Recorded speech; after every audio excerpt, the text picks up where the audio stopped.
Welcome to 3-Night Weekend, where we prepare you for the weekend to come with the help of gaming industry luminaries. I'm Shane Satterfield, and you can find me on the world's most advanced gaming website, Sifted, at sifted.net, or on Twitter at Dinfire. If you want to support the show, head to patreon.com/sifted. The show goes live every Friday for our patrons, and the following Monday for everyone else. This week, we're talking with Victor Lucas. He launched his first gaming website in 1995, and his first gaming TV show in 1997, before moving on to networks like G4 and syndication all across North America. And he did it all from the Great White North in Canada. He's a pioneer and a trailblazer who has managed to stay relevant for decades. All right, here we are with the person I consider the godfather of video game television, Victor Lucas. Now, you've not just done this in the US, you're actually from Canada, which makes what you've done throughout your career even more amazing. Victor, welcome to 3-Night Weekend. Thank you, Shane. It's awesome to be here on a show with you. I think this is the first time we've ever collaborated on anything like that. I mean, we've definitely run into each other all over the place, and we've had lots of great conversations, but I don't think we've done a show together. Well, Victor, a big problem is that you've always been like the on-camera guy, the upfront guy. Different parts of my career, I've been that, but then I would go and just be like a producer or just an editorial guy. When we first kind of knew each other, we were both working at G4. Well, you were producing Judgment Day for G4. I was working on X-Play as the editorial guy, kind of for the whole network. And so we knew each other tangentially. And then I went to game trailers, and that's where we started like really getting to know each other at various review events, which don't even exist anymore.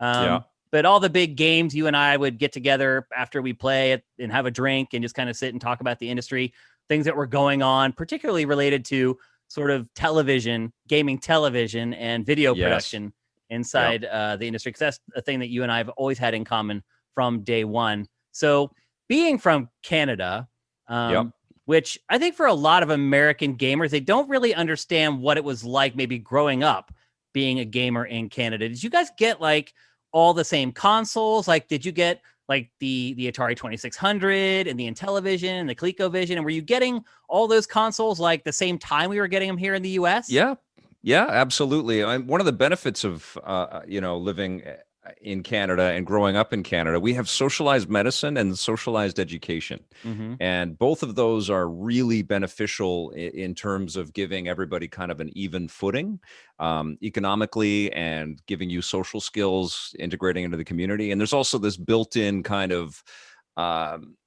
politeness that Canada is famous for, and that's a real thing. So the stereotypes are true? Is that what you're saying? Yeah, I'd agree with you. I know a lot of Canadians. I play hockey with a lot of them, or I did before all this insanity happened with the pandemic, and they are literally the nicest people that I know in my life. I mean, so it's a good setup to, because it's a good place to be from, and I am very grateful for that.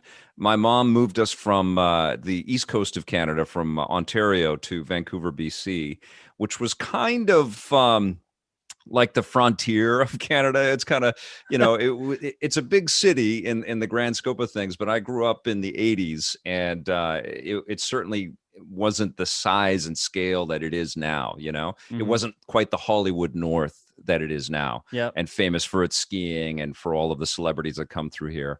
So it was very idyllic to grow up here, and video games enthralled me right from the beginning.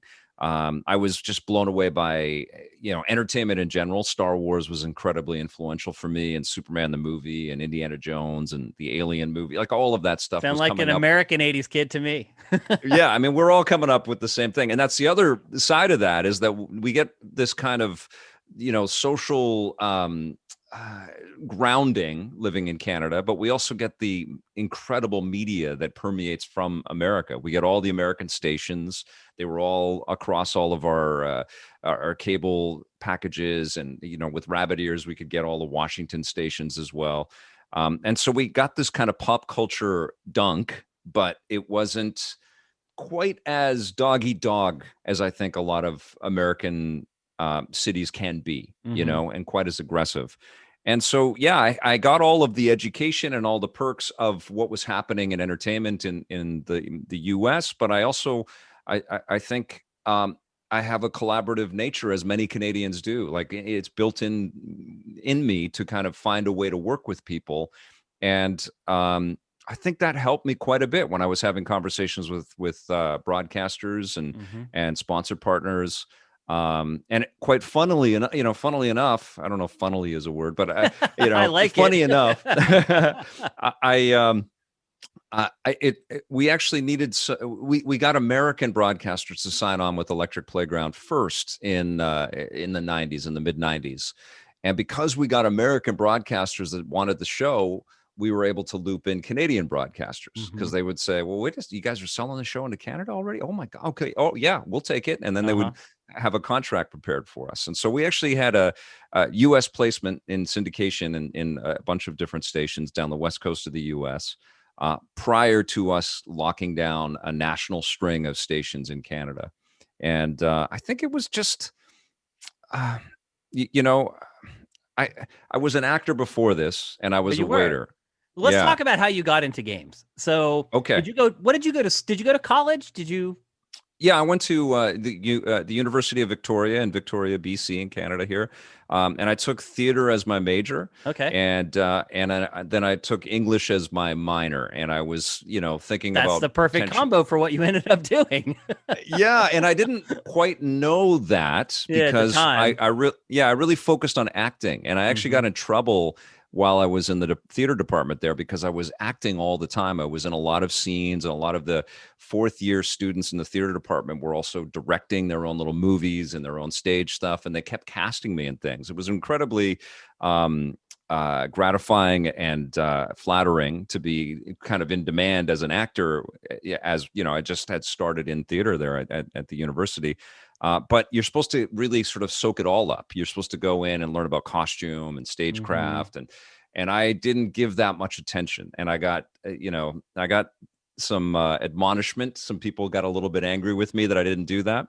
And But I did fine. I just rushed through all of that work. But then I really decided that I wanted to focus on acting. So I went to a different school, which was just an acting school, and did some theater. And I got work before I graduated. I was in an episode of an old cowboy show called Border Town. I got a stage play that became a movie with the same director and lead actor in the film, but I didn't get the film, but I got the play, and so I was making money, and I was part of the union, and I thought, okay, I'm going to be an actor forever. And while I was acting, I found my way back to games, which had been always something that I loved when I was a kid, but I had kind of moved away from as I'd gone to school and studied Hmm. different things. And I actually was on a tour um, across BC and a lot of Canada, across British Columbia and a lot of Canada in this children's theater tour. And I just loaded up on Game Boy and Atari Lynx and Game Gear games that I was playing in the tour van all over the country. And I think that was Was I that the guess my spark? way back in. Well, I'd already had it. In the 80s, I spent all my paper route money on video games. I used to had everything: Atari 2600, the ColecoVision, the Atari computers. I had a Vectrex. You can see the Vectrex that I bought when I was a kid back then. I've just always been fascinated by them, and I used to read Antic and Video Games magazine and all Now, of did you the get 80s, like EGM and magazines like that up in Canada? Did they make all it of up them. there? Okay. Oh yeah, all of them. And honestly, that was my education of the people too, Uh-huh. and when I trace back, I mean, that was the impetus for Electric Playgrounds. I wanted to put the people that were making these things on camera, because I felt like the world didn't know them at all, and there was just such a great mystery about how video games were made, and that's what EP was all about right from the beginning. But I loved them as a kid.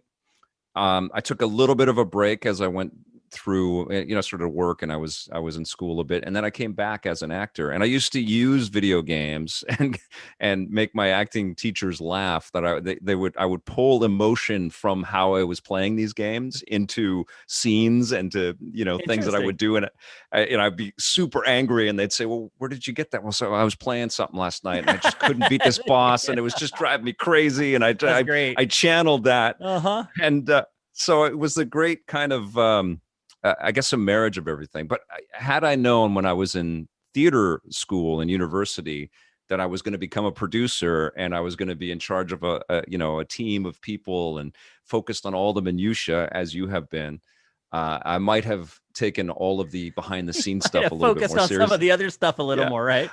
And you know what's funny is I made a conscious decision to kind of move away from acting after speaking with a lot of veteran actors that I became friends with. It's a great community, Hmm. but they talked about being vagabonds and never having a home and always Right. traveling, and Hmm. that just seemed like, oh, that's going to be nerve wracking. And of course, I ended up traveling 6 months out of the year for Electric Playground. But at least you're always going to like San Francisco and LA or whatever. No, I mean, one of the beautiful things, we went all over the damn world. My wife and I got married in Venice, Italy, because we were Wow. traveling to Europe for Assassin's Creed or whatever. Yeah. well, actually Well, back then it was we probably spent something else, but yeah, we spent the money to get out there. You know, it was hmm. part of the production budget on the show. We wanted to go where stuff was made, so we would go to Guildford and talk to Peter Molyneux, and Oh, got you. and we visited David Cage. I forget the name of his company. I The mean, guy it's that not fair to say it was just LA and San Francisco because in the early part of my career, I literally traveled the world, all yeah, over you're Europe, everywhere. all over Yeah, I was different. in Montreal all the time. I was in Yeah, Montreal as often as I was everybody in was. Montreal. Yeah, it's as far away as any place. You know, Yeah, it's a long distance away from Vancouver, and I loved all of that. I mean, and I still do. You know, it's an incredible privilege to it is. Yeah. fly to Japan and interview developers It did and get wear to me know a out bunch of after a people. while. I did it like hardcore, like the first Yep. 3 years of my career, where I was because the guys who were my senior, they had already burned out on it. And so Yeah. they're like, here's the new guy who hasn't been everywhere 5 or 10 times already. And he probably wants to Yeah. go. And they were right. I did want to go to all those places. You have to. Yes. And so, going the first time I ever went to Europe, it was for work. I was like, wow, I'm in freaking London because I'm working at GameSpot. It takes a while for it to wear off, but after a while, it does, I think, eventually start to wear off. Well, And you tell me if this was true for you. Isn't it a total treat to share that with people that you hire, right? And oh, then absolutely, to be able to you pass it give the down. opportunity. Yeah. Yeah, it's amazing. And I But then didn't, you do get some none of, people who don't want to do it, who are like homebodies and they hate it. Like I've yeah. had employees that are like, I don't really want to go to Europe. And I'm like, what? Are you we crazy? had we had a cameraman once that kind of got really pissed. My wife and I were traveling because my wife has helped me through all of this. We've been together for 30 years at this point, and Uh-huh. there would be no EP without my wife. Yep. And she's helped me run the business and all of it. But we were traveling with our cameraman, and we were having a great time. But he had just had enough because he was Mhm. like a couple weeks ago. He had been in Stockholm, and he was He just came like, home "Oh for my 2 God." days, barely got over the Yeah, jet lag, and then headed back to like Germany or yeah. yeah, It yeah. can be And tough. I mean, there's no doubt about it. And a lot of times you don't get to see the city. That's the problem. It's like you see true, the true, airport and you see the drive from the airport to whatever hotel that you go to. And then that's it. absolutely, And yeah. so after a while it does start to wear out, but you don't want to sound ingrateful. Like I'm still flabbergasted at the places I got to see just Well, because aren't I you worked. hanging on all of that now? In this year of COVID, like my wife and I talk about this all the time. Thanks to this crazy adventure, we have these memories of all of these Yes. locations. And my daughter, who's 9, she's been to New York a few times, and Yep. London and Paris, and we went to the Cannes film, or with it was MIPCOM, so we went to Cannes to interview TV creators. Because that's the other Yeah. thing too, is that right from the get-go, I called it Electric Playground. So the heart and soul of it has always been video games. But I love this notion of pairing video games with other kinds of entertainment and other kinds of subjects, because Yeah. I feel like it lifts all the boats, and Yeah. it puts It does. games right beside the MCU or whatever, crazy electric vehicle might be getting made, or whatever Apple He or was smart Samsung about have got up their choosing the sleeve. name too, because it's not tied directly to video games. It's like Yeah, I sifted. want. Like I could have called like my website like video game sifter or whatever, but Yeah, I had bigger plans than that. I want Sifted to become a network that starts sifting content from entertainment and sports and politics and all that. So if you aim a wonderful. little bit higher, it's always better to be a little bit more general when you start to name stuff. And then so Totally. you started Electric Playground, the website in 95, right? Yeah. Yep. We launched in 1995, And was it just all uh, just print and stuff like that for the first couple years? We had, very simplistic little GIFs, little tiny graphics. It was a gray background. Yeah. When we first launched, there were no backgrounds. Yep. I can't even remember the name of it was a Mozilla. I can't remember the browsers or whatever. GeoCities, and there was like Netscape and all these crappy Yeah, it was browsers. Netscape. Yeah. And so I was programming HTML and sticking all the stuff in, trying to figure out how to do all of that stuff. Hmm. I made a bunch of animated GIFs. I actually made the website. I've told this a couple of times, but I made the website for ASC Games. They used to be a publisher in the video game Yeah. industry. They made a game called One. We did a contract with them, and I actually did all Built of the their artwork. website. I built their website, yeah. Which I wasn't a programmer. I didn't have like training. You had for that, Dreamweaver and a dream. yeah. There were no Dreamweavers back then. It was all from just. I built my code. first site Yeah. in '97 with Dreamweaver. And it Oh, was that's basically hilarious. just like Photoshop, but building a website. And it just handled like all the HTML code like under the hood for you. Oh, You just this like is move stuff pre that. around with a cursor. And yeah, you were even ahead of me. Like, and I mean, electricplay.com, that might have been one of the first like 3 or 4 gaming websites in the world, Victor. Like, Yeah, I think it was, and Happy Puppy, I think, was the big Yep. one back then. and IGN showed up. Nintendo had like its own website, but it was like a BBS board, basically just a Yeah. place where you could go and post stuff. Like back then, you click on a link and you'd watch the images slowly appear on the web page. Totally. Like it's amazing that we fought through all that stuff to build websites. Because I launched mine in '97, and at that point, there were probably 6 gaming websites that were on the Yeah. internet. And IGN had launched at that point, but there weren't many. You know what's crazy? Yeah, like we went to the first E3 in 1995, and I think if I look back at touchstones and milestones for EP, that really solidified. That really kind of gave me the impetus, and it was a choice because I had a production company in Vancouver that wanted to partner with me on Electric Playground, and they were going to help shop it and find partners, broadcast partners, but they wanted like 50 or 60% stake in the property, and they wanted me to pay them to show how serious I was about working with them. and so, which is understand. I mean, it's kind of douchebaggy, but it's understandable if you feel like you've got the clout and you don't want some. And I'd never produced anything. Right. Yeah, but I said nope, and I spent that money on us going to E3. And we shot like crazy and interviewed all kinds of people. But what's nuts is that in '95, we actually posted videos of those interviews on our website. That's so crazy.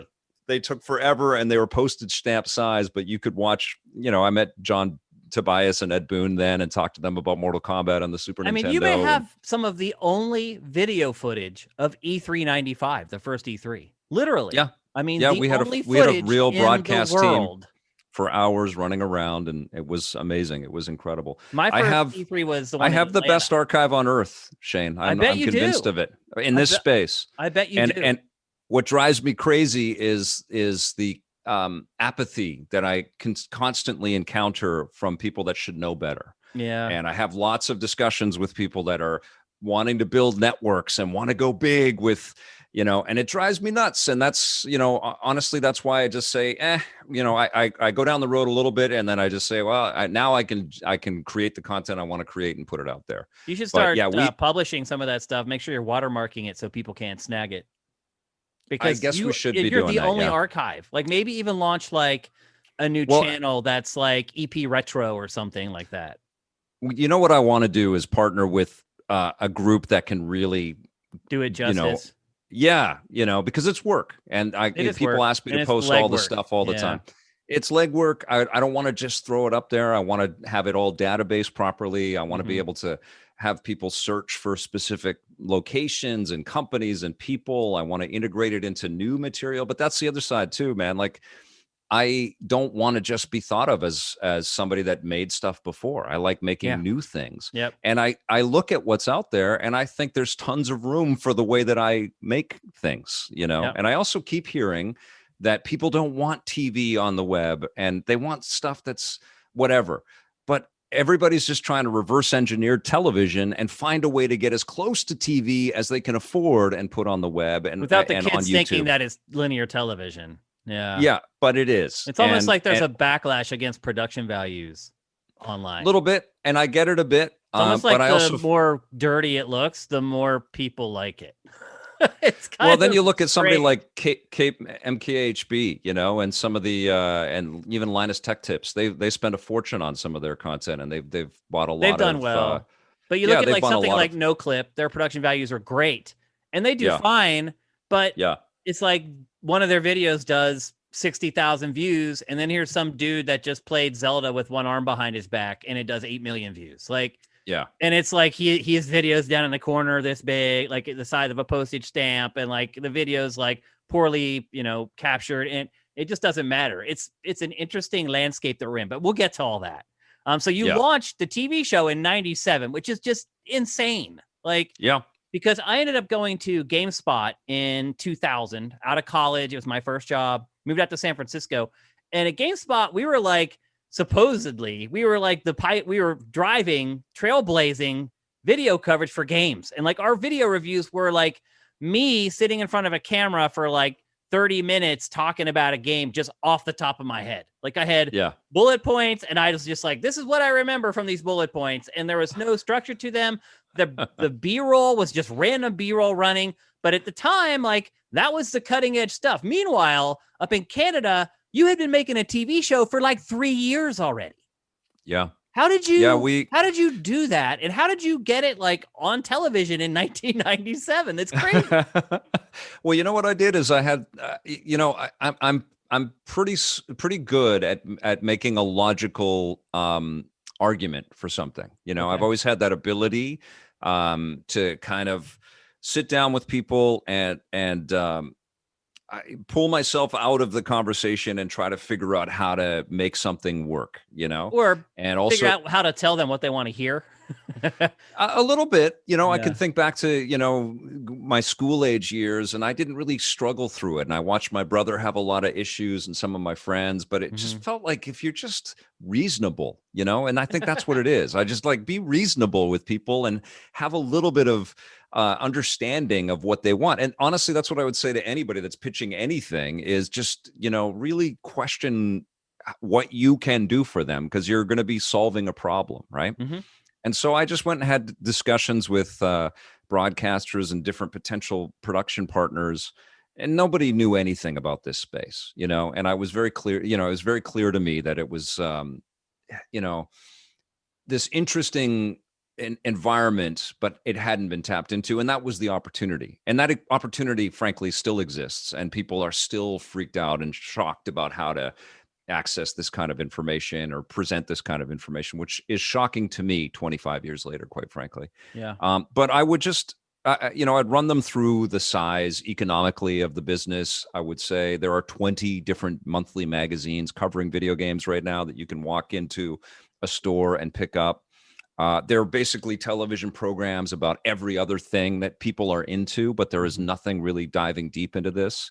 There were examples of shows that we could point to that really didn't do the industry justice, really didn't go into the details or the minutia of how this wonderful art form was coming to be. Mhm. And I honestly, I think I was as reasonable as I could be to say, look, there's a concept here that fuses Entertainment Tonight, which was an incredibly successful, continues to be a successful magazine format television property, Mhm. and Siskel and Ebert, which was the Yep. biggest movie review thing. Let's fuse those things into a program that takes people inside the world of games and objectively and honestly uh, It from just from seems an entertaining crazy, Vic, perspective. because at that point, 1997, the Yeah. PlayStation had just launched. So Well, we hadn't that's what had I was this, using. we I hadn't was had, using the PlayStation. right, but we hadn't had the great awakening yet, where Mm. suddenly it became socially acceptable for people over the age of 15 to play video games.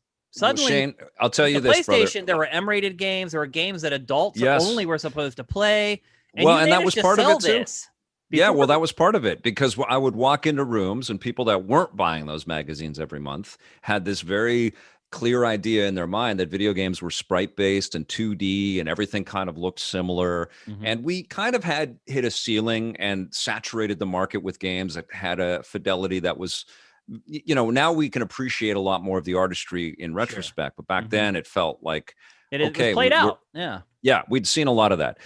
when the PlayStation was launching and the Saturn was launching and the N64 was coming, that was the artwork that I presented. I said, look, we're going to be playing games that are going to approach what people are going to the movie theaters to watch a Pixar film. We're going to be playing stuff that is fully three-dimensional. We're going to be able to walk in every kind of direction that we want.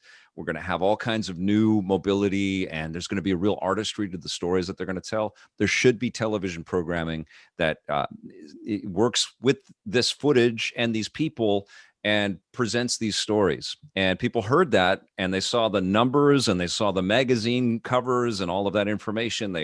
They liked the brand. They liked the pitch. They liked the people that I was presenting them, and we were able to do it. And our batting average was pretty good.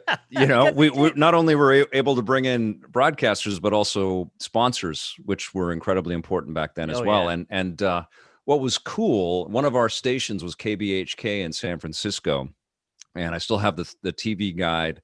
It has Drew Carey on the cover. He was doing the Drew Carey show of the first episode when it aired in that market, and it rated really well, and they were very happy with it. And I feel like which it was like a UPN affiliate back then, but I feel like a lot of the video game industry tuned in because we'd already been on the road. We'd already been shooting a lot of stuff. Because right around then, 1999, 2000, you have the launch of Tech TV, and you have GameSpot TV, which is a TV style show being produced at Ziff Davis. And then you have sort of really the real birth of the big websites of GameSpot, of IGN. And then you finally have on Tech TV, I would argue, the first real US based gaming TV show, which is Extended Play with Adam Sessler as the host. And that's when everything kind of broke, but that's 2000 in the US. You were doing this in 1997, Vic. Like, that's amazing, man. Like, I don't know if you even really understand how big of a deal it is, what you did. Well, I did, and I do, but I feel like I did what I was supposed to do. I remember it was a natural progression for you because you started so damn early in 95. It took me 2 years to get this going. Like, man, I'm dragging my feet here. And honestly, like, I didn't go to high school reunions. I stopped talking about this thing. Like, for me, it took forever for the concept to go. And honestly, I was in my 20s. I was like 27. And I was really worried about being a guy that wanted to act and was still in waitering, not that either of those professions or those pursuits are something to be ashamed of, but I wanted to have, some control over what my future and my destiny was going to be. And so I wrote down 100 different ideas for businesses. And what I came back to was that there is an absence here for programming that would have, because I used to watch this terrible show in Canada called Video and Arcade Top 10, which was basically an infomercial for whatever Nintendo was hawking, that month. And they'd have kids playing games together. And I think this is just punishing. This can't be the state of how games are, talked about in media. And I knew that absence was an opportunity. And so, it was from my perspective, it was a long pursuit. I was in the restaurant. Game Informer did an article on us in like 1996 on the demo that we had put together, and I'd posted it up on the bulletin board in our restaurant. And I was spending all my time and all my money on trying to, and while my wife paid the bills and just took care of everything, I was trying to do everything I could to make this thing a reality. And it finally did become that in 1997. And I remember walking home because I didn't make any money. It took many seasons of the show before I actually started to make any money of, any real money. But I remember walking home when the show had aired, and I walked from downtown and I crossed a bridge to go home to where I lived. And I was just crossing the bridge, and I just looked around the city and I went, holy shit, man, I got a show on television. How did that happen? It's crazy. And I never have lost that appreciation or that gratefulness that I still have it. That people give a crap about anything that I have to say is incredibly kind. And I feel the same way. Just this kid from little Carlisle, Pennsylvania, and that anyone cares about what I have to say about video games. Every single person matters. Like, it really does. And then from there, you started built you Electric Playground became big and it kept running, and then you had a section inside the show called Reviews on the Run. Yep. And then you kind of broke that out into its own show, which Yep. then was picked up by G4 and renamed to Judgment Day. There's a big story in there, and I hate to you take so much of the time here. I feel like talk about me. There's so much to talk about. I mean, that's why we're here. We're here to talk about you. Well, this is a crazy story. Okay, so before G4, we had a great partnership with Discovery Science, and that was a relationship that we built through a initial pitch meeting at the NatP television show, which is honestly where I secured a couple of other broadcasters as well. It's a big convention where it's like E3 for TV shows. And we had met with Discovery, and they really liked the pitch, and they thought, okay, well, here's a cool slant for a show that's going to take people into the fusion of science and art, which fits within the purview of this science kind of brand that they had. And it took a little bit of going back and forth. It took about a year to put that deal together, but we launched on Discovery Science in 2001. And this is when Discovery was really branching out. They had the military channel, a bunch of other things. We did some stuff with the military channel too, they really liked EP. They thought it was a really fun show. They played it Friday nights, and we had good viewership. That was when they focus tested the show, and they wanted me to be in the show more, which is something that I hadn't really considered for myself. I really thought that the stars were the developers that we were interviewing. And then we had Tommy Tallarico on the show a few weeks ago, and he mentioned that he had to drag you out in front of the camera. Yeah, well, I got the focus test from the network, and Tommy totally agreed with it. And so in season 6, which was our first season, up until then, I'm not in the show all that much. But then in season 7, I started co-hosting with Tommy because people like the repartee and the back and forth that we would have. You guys are a great combo. You were the straight guy to Tommy's insanity. we both love working with each other. We know our roles we know what our roles are, and we know what our true identities are in that space. And what was that like working with Tommy? And I talked to Tommy about this as well, and we already got his perspective on it. But what was it like? Because I was working editorial at G4 on X-Play, and I shared this with Tommy as well. A lot of times I was getting blamed for Tommy's reviews.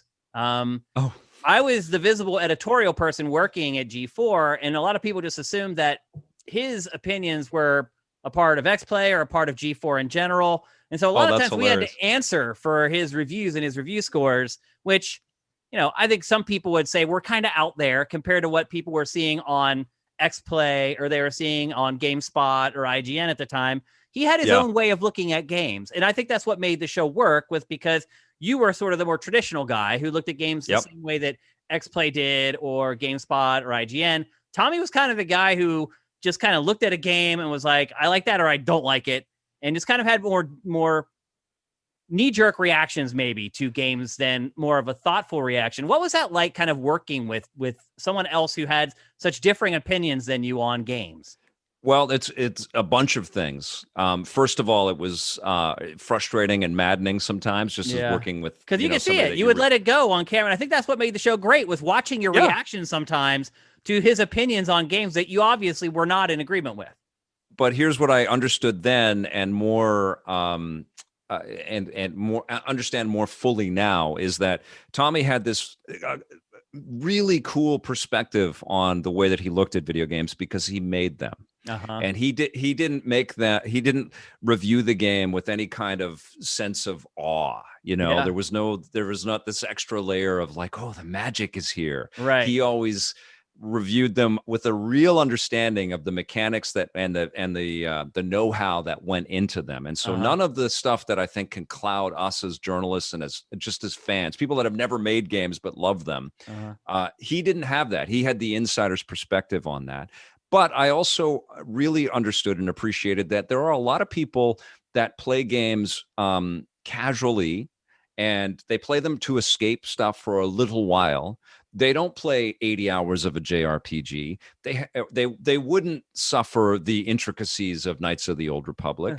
Right. And Tommy spoke to those folks. Yes, and absolutely. That is a mainstream kind of way to think about how to build your content. And it was a real eye-opening kind of an awareness thing for me as we started to grow the programming.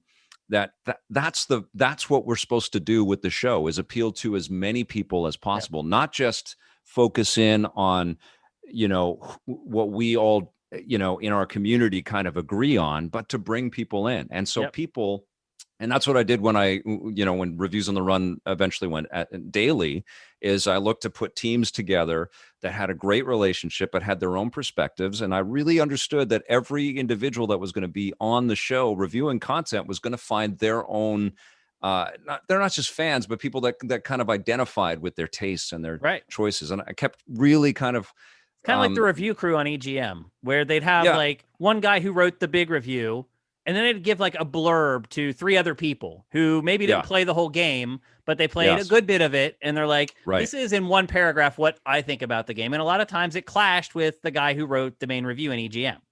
It's so important, Yeah. and I got that feedback all the time from viewers out there. People would have their own favorite team or their own favorite reviewer. And, it's really about sort of connecting with that identity. And I used to have real discussions with the reviewers. It's like, we don't really want to know how you play these games. We can get that information quite easily, just by looking at the footage. You can kind of understand it. What we want to know is emotionally how you felt when you played these games. And because people endeavored to put that into the work, and I put their faces in front of the camera, which I think was incredibly important, and gave everybody identity and,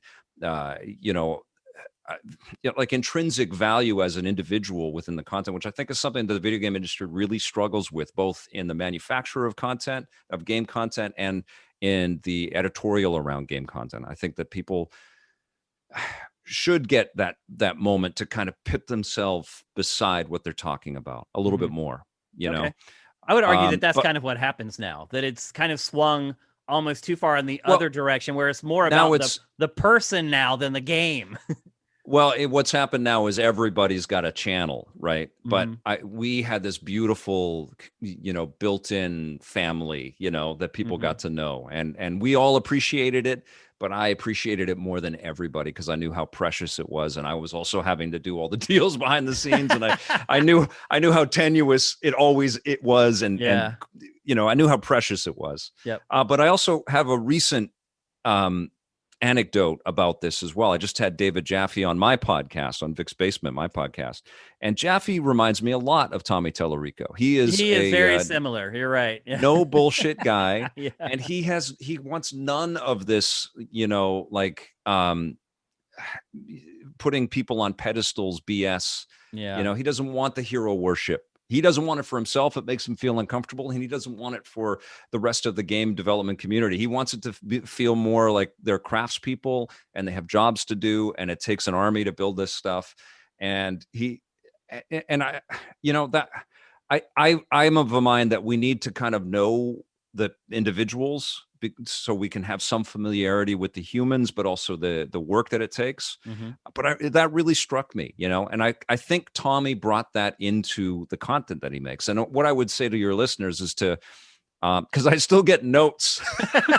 I have people find our classic reviews and they say, "What the hell is Tommy thinking?" From 25 years ago, and people still quote, underneath the thing. That guy knows bullshit. He's bullshit. Like Smash Brothers was his big notorious one. Yeah.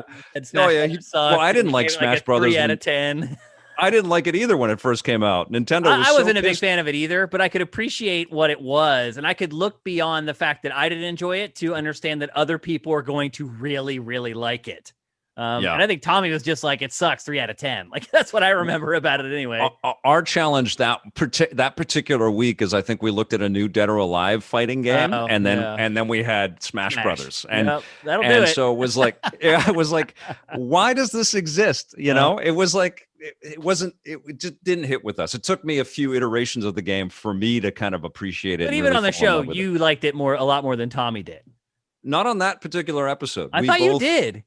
No, on the first one that we reviewed together, we both got a lot of hate mail. But what I encourage your listeners to do is to watch those reviews with Tommy, with the understanding that this guy had already had a decade in the business before I asked him to be on the show. And he had all of this really cool insight. And Tommy's such a hustler that I don't think he likes to self-celebrate You know, like he's Yeah. he's good at accomplished that. a lot. He should. It's But he amazing what he's done. has, and that's what's incredible. You know, I was playing Spider-Man because I've been doing a lot of retro stuff recently. I was playing the Spider-Man PlayStation 1 game. And there's my brother, man. He's in the credits. He did all the music and sound effects for the thing. His name pops up all the time. Yeah, and like I know him as a hardworking, fun, crazy dude to kind of partner with and kibitz with, but the guy doesn't stop, and he's done a tremendous amount. Stuff. Yep. Yeah, absolutely. But let me talk about the reviews on the Run story, because what happened with Judgment Day is so Discovery Science really dug EP, and so I went out there in August. I went out to Maryland in August of 2001, and I met with executives from all of their digital networks. It was me and a room filled with production people that were in charge of all the networks, and I pitched them Reviews on the Run as a half-hour show. We were going to take it out of EP. So back in 2001, we kind of had the idea because we knew people really liked that as a segment. And I pitched them a show called Entertainment Tomorrow. And Entertainment Tomorrow? And Paramount. Not Paramount tonight. Was Tomorrow. Yeah. Well, and it's funny because EP Daily really became what Entertainment Tomorrow was as a pitch is what EP Daily really evolved into, and when we went daily in 2008. But Discovery loved it. They loved the pitch. They loved the proposal. And I had a verbal green light. And so in August of 2001, I went home. We were going to have 3 half-hour shows with Discovery Science. We were going to own Friday nights. It was going to be our production company just cranking on all of these shows. Big deal. And it was amazing. And then 9/11 happened, and everything changed. The content in our 7th season had to be really adapted for this very obviously sensitive marketplace out there. The viewership didn't want to see buildings exploding, and we were launching X-Play then, and we couldn't show people shooting guns. Yeah, we were supposed to make a video game show without showing guns being fired. So you're in that same boat. Everybody was affected. Everybody was, right? You know, but it filtered into our video game content. All the executives kind of shifted their things. The guy that was in charge of Discovery Science said, because there was a plane that dropped in Washington, right? So close to home, not far from where Discovery was. They're still there, actually, I think. They're still there, yeah. And they were amazing people to work with. But basically everything changed, and everybody shifted internally, and then the appetite wasn't there. And so it was like, oh, Christ, we're going to wrap up our season, and then who knows what's going to happen. And somewhere in the course of us delivering those shows over those next 6 months, I met with Charles Hirschhorn, and we hit it off. And he apologized to me that he's the head of G4, for those who don't know, by the way. Yeah. And he said, I'm making a 24-hour network that's basically Electric Playground, but it's across 24 hours. Yeah. And I said, I'm sorry, I'm doing that. I said, I'm grateful, and thank you for visiting. There's no way I'm building a network. This is amazing. And how do we work together? And so the first thing that we came up with was spinning Reviews on the Run as a show with them, but they wanted to call it Judgment Day. Yep. And then that ran until 2005 on G4, correct? Yeah, when X-Play came into the network, it was a question of, like, we own these properties. We were already, I think, from the, I don't know what the executives were quite going through, but this was my read on it, is that they were still kind of struggling to find the audience and get the subscribers and keep their carriers happy. And they owned were airing 2 competing video game review shows, but they owned X-Play. And I think that was the decision, even though we rated well. And you did rate well. Absolutely. Yeah, yep. People like to see both the shows. I feel like that was misguided, in all honesty. Oh, thanks, man. Removing Judgment Day for some of the other shows that continued to air on the network. A lot of that stuff goes to talent contracts, that they had contracts with the talent for the other shows. And they're like, are we just going to cancel their show and pay their contracts out and then they're not working here anymore? There's a lot of stuff going on behind the scenes there. But as somebody who saw the ratings every week and saw how your show rated, and your show was different from X-Play. X-Play was like just straight down the line game reviews with sketch comedy. They were completely different shows. There honestly wasn't a ton of overlap in the audiences. There were X-Play fans and there were Judgment Day fans. And it was one of the top rated shows on the network. And I was like, why would you ever get rid of one of the top rated shows? It made no sense to me. Unfortunately, at that point in my career, I was not in a position of power, or I was completely powerless over anything that G4 did. But you know what? It didn't. You guys just shrugged it off because you kept producing the show. How many more years then did Reviews on the Run end up going? Judgment Day. As a separate show, not only did we keep producing it, but we expanded it. We had this fantastic partnership that evolved with Rogers in Canada, who was carrying G4 Canada. And so they needed Canadian content, and they needed, and we were based in Canada, and so they needed a production company that was sort of experienced with this stuff and could speak to this audience. And so we kept rocking and rolling with Reviews on the Run until 2014 as a separate half hour. And not only did we keep rocking with it, it was our second daily show. So in 2008, we went daily with Electric Playground, which opened up a whole bunch of different avenues. That's insane. The level of the ramp up there must have just been almost overwhelming. It was amazing. It was it was a lot of work for sure. I don't want to diminish it, but it was exactly the trajectory that we should have been on to be on the air that much. Because especially daily. So I left in 2006 and went over to MTV to work on game trailers. And almost as soon as I left, then X-Play went daily. And honestly, that was kind of the beginning of the end for that show. The show ended up creating another, 500 episodes or something like that. But the ratings at that point started falling off because it had lost some of its charm, because there was no way you could produce enough sketch comedy for a daily show. You can't do that in the studio. So our secret sauce was X-Play just became Entertainment Tonight for video games. And it kind of lost what made it special and what made people tune in to every episode. It made every episode, in all honesty, in some cases, like landmark episodes. So, I see where, one, I knew the people still who were working there, and they were telling me it was just grueling, just trying to getting enough content. It was hard enough when I was there, and we did 3 episodes a week, making sure we had enough games just to fill out those episodes. We're predominantly a review show, and we were reviewing every crappy little handheld game and just whatever we could, to make sure there was content for the episodes. Yeah, and honestly, we your team and my team, or your ex team and my team, were facing the threat of all this new content that was being generated online, whether it was early video streams and whatever was happening. But I think we had 2 really great things in our corner, and we pivoted away from just thinking of ourselves as a video game show, and I think that. Video games were what EP was about. That was the heart and soul. It was very clear to see from every viewer there. But we really embraced this idea that we were bringing everybody on. We were bringing everybody in. We were family entertainment. Grandparents could sit down and watch the show. And as we went daily, we went even further into that. So we had more entertainment reporting. We were on junkets and set visits and all that red carpets and games were always the through line through all of that. And it was always the major chunk of the program. And I was nervous because, up until 2008, we had been this very focused video game program. And I didn't know for sure. But in my mind, I thought, this is what consumers are entertainment fans are doing now. They're carving up their time between games and movies and eventually streaming shows. Netflix loved working with EP because all of the traditional news magazines that were out there had rules that they couldn't cover Netflix because it was the competitor competition. To all the cable networks and all the studio broadcasters. But we could cover anything that was cool, everything cool every single day. Again, going back to intelligently naming it Electric Playground instead of Gaming Playground or whatever. And honestly, I called it that because I in my mind thought one day maybe we'll have a location, we'll have a physical space where people will come and they'll play and they'll learn about the business and and I just thought that would be a great space. Smart. Yeah. Was that the height of your business as far as Electric Playground, as far as number of employees, budget, all that kind of stuff?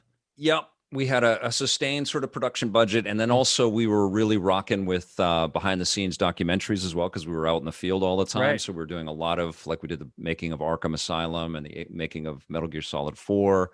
All of it just sort of fit in and clicked together and made a lot of sense. And it was rocking and rolling and working quite well. And so we evolved into that, and then G4 died, and it was like, oh, shit. Yeah. So 2014, G4 folds.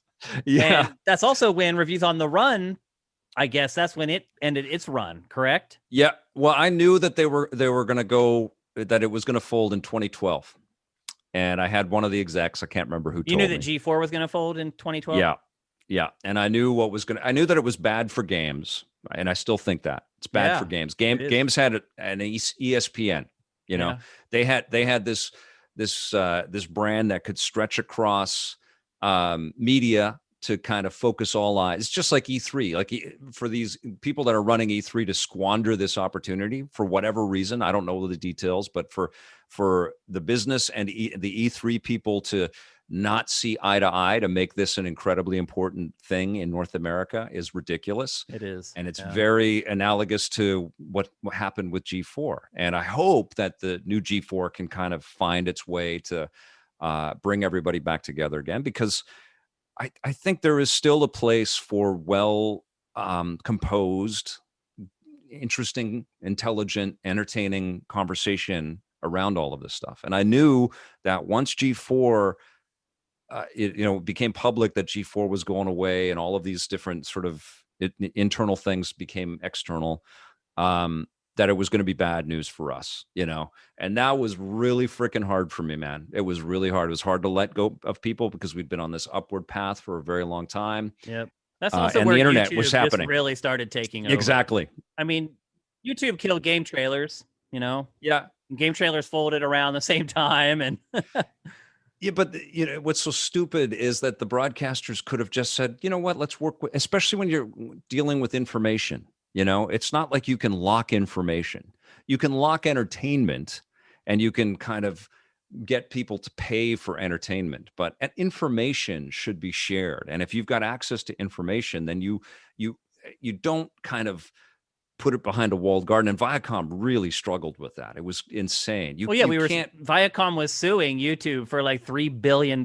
So game It's trailers crazy. we didn't even have a YouTube channel. Yeah, I When know. I YouTube is remember all of that.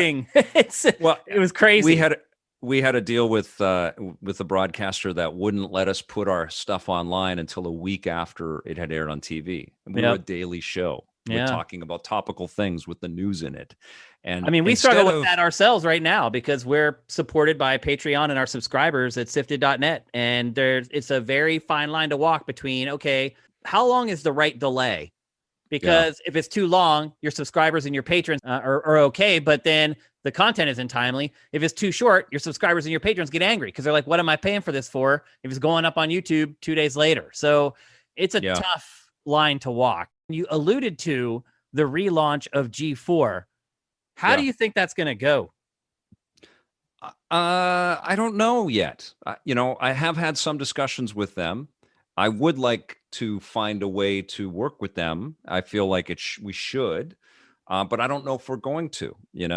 I announced that there's no home for EP with them this year because everybody asks me every single day. And I pitched them something that I thought was, again, incredibly reasonable. I do feel like people take it for granted a little bit what we did achieve with the programming, and I think part of it is we're out of Canada and also out of Vancouver, which isn't even in Toronto, which is where all of the Canadian relationships are. Like I think if we had done the same show out of Toronto, we probably would be on the air still because TV is so it's volatile. Yep, it's incredibly volatile, and so G4 is going into that space. Do you think it can work as it? I mean, because essentially it's going to be a Twitch channel / YouTube channel at first. It may or may not come to linear TV later.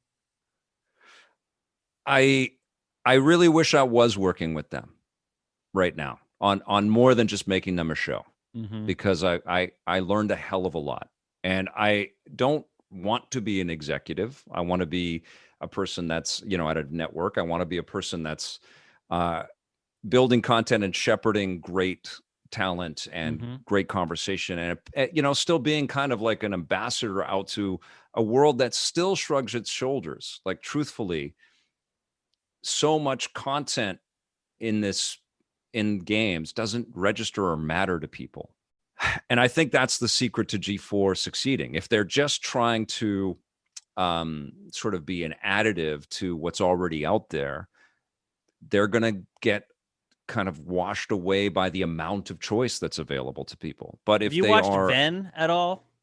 I did, and I felt like there's a couple of I don't want to throw anybody because it's hard, and everybody's trying Well, to it's a figure it small out and make. industry, and I can also Yeah, understand where you may want to work with them someday, so you don't want to be too critical about them. But do you I think mean, Venn is the blueprint for success for G4? Maybe that's a good way to phrase it. no, and I Yeah, think part of it is the pandemic. I think the struggle to launch a network during a pandemic when people can't really get it's tough. together Mm-hmm. is really hard.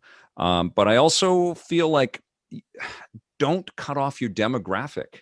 Don't cut it off. And I felt like that's what G4 was doing, quite frankly, in the initial run, especially in retrospect. Mm-hmm. Like When you it say cut off your it demo, do you think Venn was aiming too young? yeah. I mean they're looking for this, and I worry that G4 might be doing this too, this kind of sweet spot where they're hip and cool and they know they're really smart and they get all of this and they love it and they're pure, as Mm-hmm. opposed to like fuck, let everybody in on the boat, let everybody in. Do you think Don't that maybe part of it is just, I think maybe TV execs believe that no one wants to see older folks like us on television or in this well type of content? that's endemic across media in general, but the truth of it is that But the they're forgetting demo. that a lot of gamers are our age, right? Well, and it's not even gamers, man. Like it was a profound thing to go from a cable network, which is where we sort of grew to, and even in Canada, we were on the Space Channel here, and we were on MTV Canada and G4 Canada. Mm-hmm. But then to flip the dial, and then we were on regular broadcast stations that you didn't even need a cable Yeah, you with connection to rabbit watch, ears. Yeah. and we were on every night at 11 o'clock against the local news in all of the cities across the country. It was every day. So it was a very profound thing for me to have this kind of awareness from a certain crowd to walking down the street anywhere in Vancouver or Calgary or Toronto or whatever. And every age knew who I was. If you're not creating content in that direction and you have the budget and the people and the resources to do that, and you're just trying to get the hip people that like a Twitch stream, you I think you're good gonna luck with you're that. gonna be in Yeah. trouble. You're Well, I gonna think be in trouble. if you're aiming for linear television, which I don't even know if that's really the right decision for the new G4 or Venn. I don't know if that's the right decision for any production at this point, is to aim for linear television, even though the profit margins there are much bigger than they Yeah. are in digital. But so you're saying that maybe these shows should try to be a little more casual and appeal to a wider market. I If don't think you don't put labels on it. You just make Yeah, content that's good. but That the any problem, Victor, is that there's so much content out there now. It's like when I was working on X Play and you were working on Judgment Day at G4, there weren't yeah. that many options, particularly for content around games that had a big budget and was really polished. Now, Yes. a kid with a couple $1,000s, he can produce stuff that looks real good, man. He can get his monthly Oh yeah, for Adobe sure. Premiere subscription, and And he you can have make to stuff that factor looks as that good into as your what we budgets. made. Yeah, You have to factor that into your budgets. But what isn't being made are very quick and easy to digest, especially in this space, magazine shows that really don't waste people's time and give them a lot to kind of chew on, and give people a lot of entry points in to be entertained and surprised. And that's the secret. I keep hearing people don't want to watch TV on the internet or on YouTube. mm-hmm. I think they really do. And I think, NBC is proof positive of that. NBC's been making a fortune with their YouTube videos that they post on there, whether it's SNL clips or the MSNBC clips or whatever. And that's just YouTube, right? Like people have unlimited choice. So don't give them, don't reflect that back. Cut it down and be incredibly shrewd, but be inclusive. And that's the secret. Give them something of real value that doesn't waste their time. And I just make it good. I think Do that's you that's think the real secret. do you think experience is valued in our profession as far as the audience is concerned. Do you think that the audience cares that you and I have been reviewing games for 20 plus years? Or do you think they care more about the guy who just started his new YouTube channel but looks like them and is closer to their age? I think all of that is true. Because you don't get Um, it doesn't seem like there's a Siskel and Ebert for video games, is what I'm getting at. Like, it doesn't seem like there's a thirst for that type of content like there is for other well, entertainment mediums. it would take either a very well put together partnership from the get go, where everything was kind of shared in that relationship and that partnership, and whatever kind of production elements were put into place, if that was all thinking like that, and getting to a point of making content to appeal to a lot of people. So it'd be a road to go down. And YouTube and Twitch don't really engender that. I think a lot of the teams that exist in that space that maybe have Patreon deals and things like that come from television or some kind of team-based narrative in terms of showing people how to do this with a collective. You look at Kind of Funny or Easy Allies, and there's a few other groups out there that have figured out how to all leave together and start something fresh. And those kind of reflect a little bit in that venue. So I think there is an appetite for that real discussion. And I think to get to that, and I always encourage this with friends that are out there that are content creators that really work together, is to just, create that partnership and make it about friendship and make it about trust and respect, and see how long you can go and how far you can go, but have a great time with it, because I think on the other side, and you probably know this too, is that there's a loneliness with this constant putting of material out there, with the reflection that we both come from this sort of group dynamic and working with a lot of people. And we can still get that in the content that we make on interviews and things like that. But there's something else. There's another element that I think it's incumbent on companies like Venn and G4 to really establish, and any television production out there, is to really spend the money to find a good assemblage of people to build something of real value there. Don't just replicate and try to kind of make the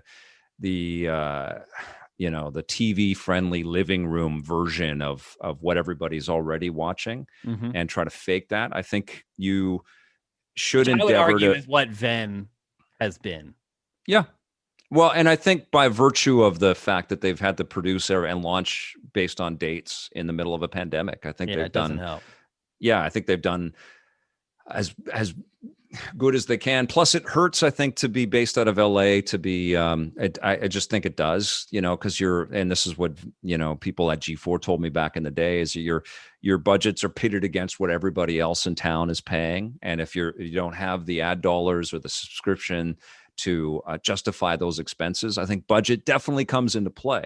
Yeah. And you need to hire people that aren't just phoning the job in. It's not just a gig, right? And there's a lot of that in LA. There's a lot of that in Vancouver. There's a lot of it in all of the major hubs out there. I mean, that's how entertainment works. Let's be honest. G4 was an anomaly that we were a family. Like the team that worked on X-Play, we were all best friends. When we got off work, we went out drinking together. Like, it wasn't like we were all just these guns for hire that showed up to work and then went to this other gig that we did in some other part of LA and some other unrelated sort of entertainment field.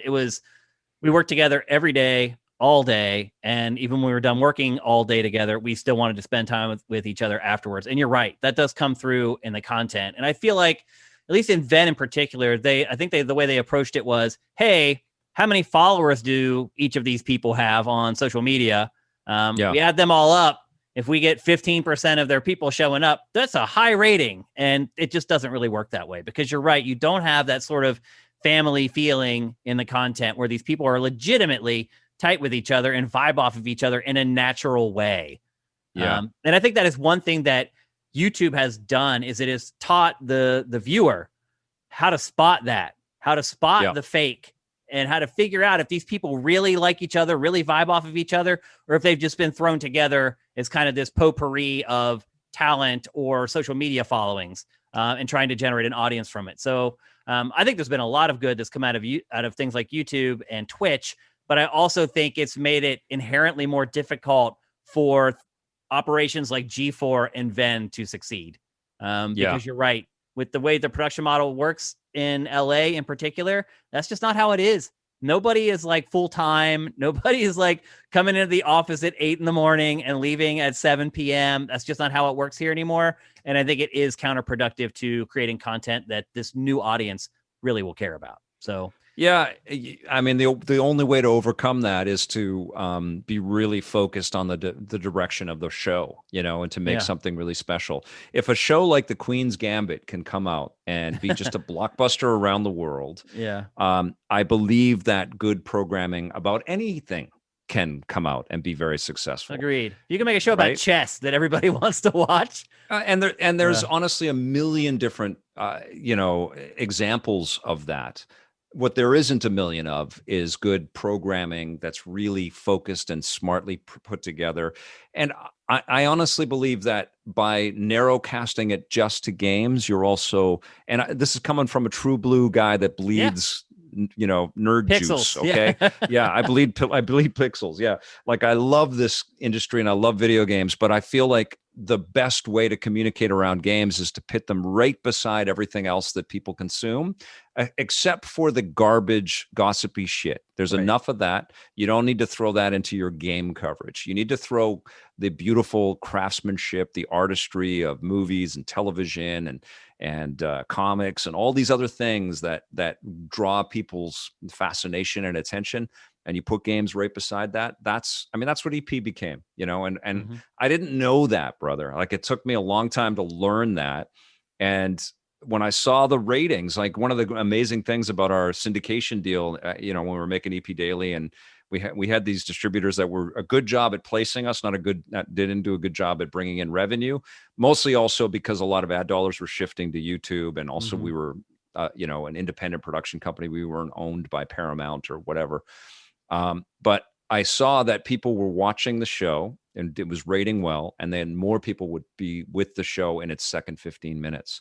And that meant that we were drawing people. They didn't know You're who I building. was. They didn't know, Yeah. yeah, they didn't know what EP was. They didn't know, but what they saw was like the coolest shit that people make, and people that were really into it and really having a good time being able to communicate that stuff. And I think that has real cachet and real value. And I think it should be smeared. I think that you definitely need to hit all of the distribution avenues that exist in with social video, but it should be on television for as long as TV exists, and and so yeah, I would love to work with these people that saw me more than as a guy that made a show before, or as a Well, I Canadian. certainly view you in that light. I Yeah. see you as much more than just a guy who hosted a TV show. Absolutely. Yeah, yeah, but I think I'm out of sight, out of mind a little bit, and Mm-hmm. I think the other thing too I've been thinking about this is like, why wouldn't you want to work with a turnkey solution on getting you stuff that people like right away? Yeah. Um, Part of it, I think, too, is that I have been hustling for this last 5 years too, and I've got a lot of new content out there, and it's a different, You've adapted your model. style as well to the Yeah, changing it's times. Yeah. totally. But I've been so busy with building stuff that I don't think people have been able to, the people that really like the content haven't been able to miss me, because here I am, I'm making new stuff still because Yeah. I'm passionate about it. And I think that's been part of what G4 has been wanting to do as well, as to kind of bring stuff back that people haven't seen in a little while.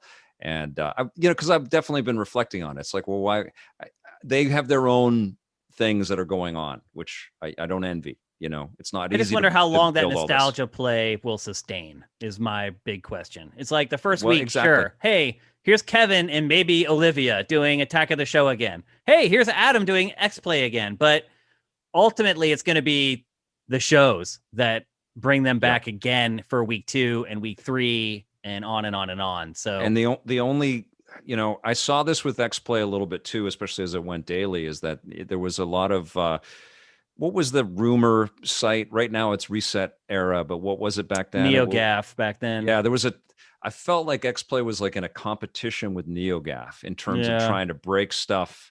And I thought, even then, I was like, why? You're a TV show. Don't try to beat the internet. Make Well, a I think show. they saw internet video kind of eating their lunch at that point. And they were trying to figure out a way to sort of stem the tide and be relevant. And I think that's why they went daily in the first place, was because they're like, we can't compete with these guys if we're only doing 3 shows a week, because this stuff is happening at a breakneck pace now. And so I understood why they did it, but I do agree that I think the approach was maybe a little off. Yeah. I mean, it was obviously because it didn't succeed, so it didn't work. You know, I think there were other things that factored into what happened with us, because Rogers was very happy with the programming as well, but they spent billions of dollars on hockey rights for broadcast right around the time that we actually had this is so funny. We had an EP radio running. We had a minute spot on the radio every day talking about some of the cool things that we were covering in the show. And I got a call one day from the radio station saying, "Yeah, we need to get that minute back from you guys, because we got to put a hockey minute into the show." That's TV though. I mean, I can't tell you how many times I was in an edit bay and they're like, "We got to shave 45 seconds off of this because the lead in is a little longer and more people are watching the lead." And you're literally like shaving frames off of like stand-ups and whatever to get those seconds back that you need. It's just that's invaluable experience for you though, brother, because you were not only making the content, you were really understanding how it all left the creative space and actually got to the business space. And into the business space and dealing with all of the carrier approvals. And I know that there was always you learn how to cut content to the quick. Seriously, like you start to figure out where you can shave a second here, a second there really quickly on a show that a producer worked on for 2 days and felt like every second that was left in there mattered. And after you do it for a while, you could go in there and you can find a second here, there, boom, boom. We're down to like whatever 21:30 now that we needed to get to for this other bump for this lead. It's just, you learn and people working it. You do. And people look back at television timing with I think it's absurd now. Well, it is absurd. And I think, a huge chunk of the attraction of internet video was that the freedom of time, and people could just keep going and you could make anything that you wanted. But now there's so much of it. And there's so many ways that people can just be consumed with watching. I think the novelty of having some time restrictions would be well received, especially in this space. The algorithm plays a lot on YouTube, how you get sucked into one topic, and then there's all the recommended videos there that take you down the rabbit hole for good things and for bad things. Well, and that's the other thing too. I think YouTube is quite complicit in the their apathy and their lack of kind of really choosing a direction for how editorial gets served up on their services. They don't care about any of that. All they care about is that you watch the next video, so they serve another ad. I mean, and they should, because they have this mass amount of eyeballs, and look at how many times it's bit them in the ass. They have a lot of responsibility, to be honest. Yeah, and look at all of these idiots that have that next viewing experience. It's a lot of power for a media company to hold. And they should be, not only, I think, more empathetic to that power and smarter with it. But they should be working with these content creators to help them make their best stuff as well. Not just in terms of how it's going to monetize best, but also like bring real value into a viewer's experience with all of this, Agreed. Like they are making so much money that they should not be apathetic about it. They should be very, proactive, very proactive and smart, and they should be arbiters. They should be like, they should be tastemakers in a way, and pick the right bets. They want everything to be automated, though. They don't want to have to pay human beings to do anything there. That's just the way that's the way a lot of companies are. It's very demographic, content, democratic. It's very. Some people don't want human beings doing this stuff because they're like, oh, well, what does that person believe? Are they gonna, impart their beliefs into how they're doing the job? Like it's such a slippery slope anymore. Letting humans do anything. It's like everybody wants robots to do stuff now. Well, because they're like, if you have a human do it, then their biases come into play, and we don't want that. So that's my great fear with all of this automation. Are we going to end up? It's robots making games for robots. Is that what this is all going to lead? It's possible. And then making TV shows hosted by robots for robots. It is possible. It does feel sometimes like we're headed in that direction. That's for sure. Well, look, even with our open format, we do eventually have to close out the show. And to close out every episode of 3-Night Weekend, we ask every guest, what are they playing? What are they watching? And what are they drinking this weekend? Oh, okay. Oh man, I can't pronounce the whiskey. I was drinking Robert Burns whiskey. My wife and I are big fans of Outlander, and every episode of Outlander they have a wee dram, and and we love Scotland. We've been to Scotland a few times, and we love it over there. And there's actually a new show with the guy from Outlander. Two of the stars from Outlander, they tour through Scotland, and so that's become a bit of a weekly tradition. We'll sit down and have. We just got this new scotch that I can't even pronounce, but Robert Burns whiskey I can, and it's very nice. In terms of games that I'm playing, I am playing Cyber Shadow like crazy on the Nintendo Switch. That's going to be probably the next thing that I actually put some thoughts into a video and review. I've been playing the Neo Geo Pocket Color, and I'm going to be downloading Monster Hunter Rise right now. So yeah, I'm always. There's always a bunch of games in rotation. And what was the last one? What are you watching this weekend?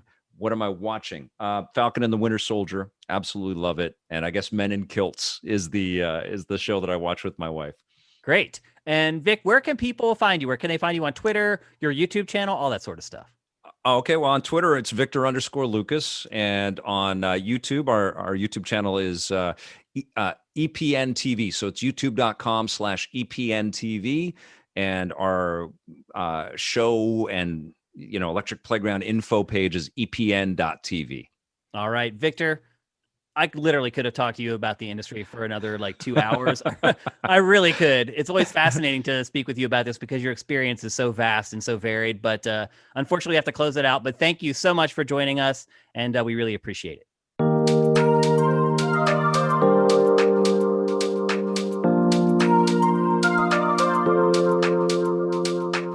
Now that Vic has let you in on his weekend plans, it's time to figure it out for yourself. Games! Finally, people, there are some big games to play this weekend. Actually, a couple big games. Actually, 3 big games to play this weekend. Can you even believe it after the dry spell we've been going through in March?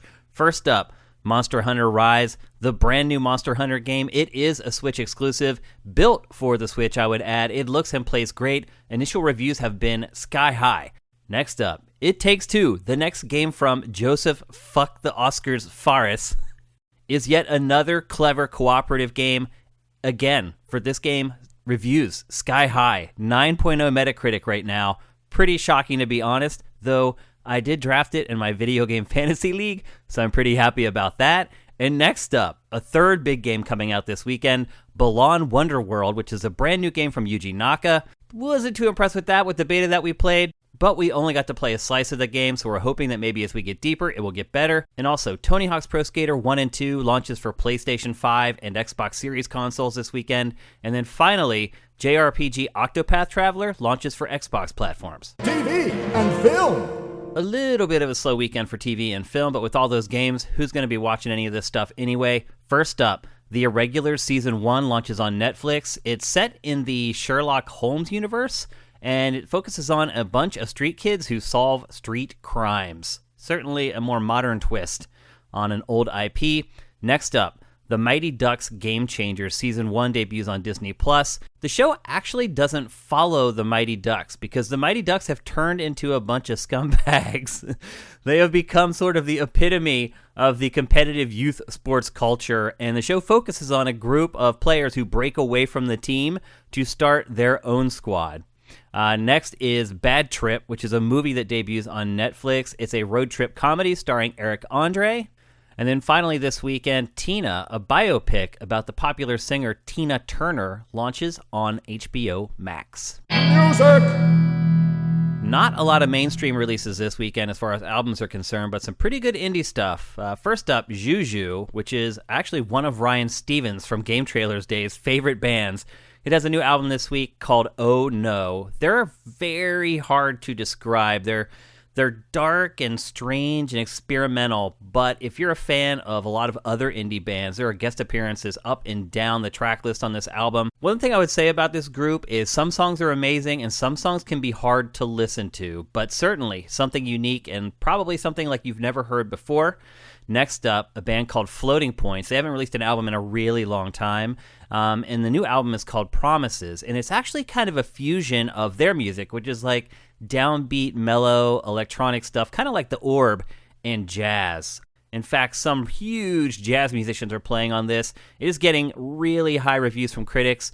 They're calling it the most relaxing album maybe ever released. So if you need something to kind of kick back to, Floating Points Promises is probably a good pick. And then finally, if you're looking for something a little more hard driving from your music this weekend, the new album from Death From Above called Is For Lovers launches today. If you're a fan of the White Stripes and kind of that stripped down rock sound, they're also a two-piece, just guitar and drums, although their songs are a little more produced than what you get from the White Stripes, but the songs also have tons of hooks. Highly recommended. Sports. All right, this weekend in sports, tonight at 10:05 Eastern, it's the Hawks versus the Golden State Warriors on ESPN, and that is pretty much the only sports stuff happening today, which is good because there's several great games you should be playing instead. Moving on to Saturday, on ESPN2, the FIFA World Cup 2022 qualifying is going on pretty much all day long. Just a little preview of what you're going to get here in a couple years at the next World Cup. Then March Madness kicks up once again on CBS and TBS. It's been an interesting tournament. A lot of the big schools have been eliminated already. I think it just goes to show that the way the season was this year, the conference tournaments and the regular season really wasn't a great determinant on which of the teams were the best across the entire NCAA. And then if you're into hockey and bad hockey, the NHL Network has two back-to-back games that are set in basically the Canadian division, which is the Northern Division. At 7 p.m., the Leafs take on the Oilers, and then right after that, the Flames take on the Jets. Moving on to Sunday, more March Madness on CBS and TBS, and then at noon, the Rangers take on the Capitals on NBC if you want to watch some hockey. And then at 3 p.m. on NBC, the WGC Dell Technologies Match Play Finals. If you want to watch some golf, it's happening then. And then the Devils take on the Bruins at 5:30 p.m. on NBCSN if you want to cap the night with some more pucks. And then at 6 p.m. and 9 p.m. on Fox Sports 1, it's the 2021 CONCACAF Olympic Qualifying Championship. Esports. Not a bad weekend for esports. In fact, it's a big weekend for Rocket League. There are 3 major tournaments within RLCS going down across the weekend. And then Rainbow Six Siege, the North American League that unites the U.S. and Canada, is happening, and that's a $125,000 purse. And then lastly, the Overwatch Contenders Season 1, which is kind of like the B League, the first cut below the best players, is happening this weekend. But the purse isn't really second layer. The purse for this tournament is $175K. Big money in esports, man.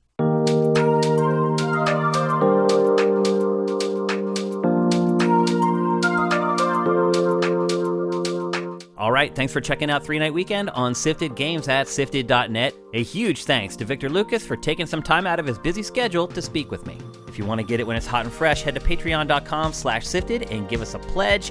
If you give us $4 a month or more, you'll get this every Friday morning. If you want to know when the show is posted for free, follow us on Twitter at Sifted Games. And if you want to reach out to me and suggest future guests, you can find me at Dinfire. I'm Shane Satterfield reminding you that every weekend is a 3 Night Weekend.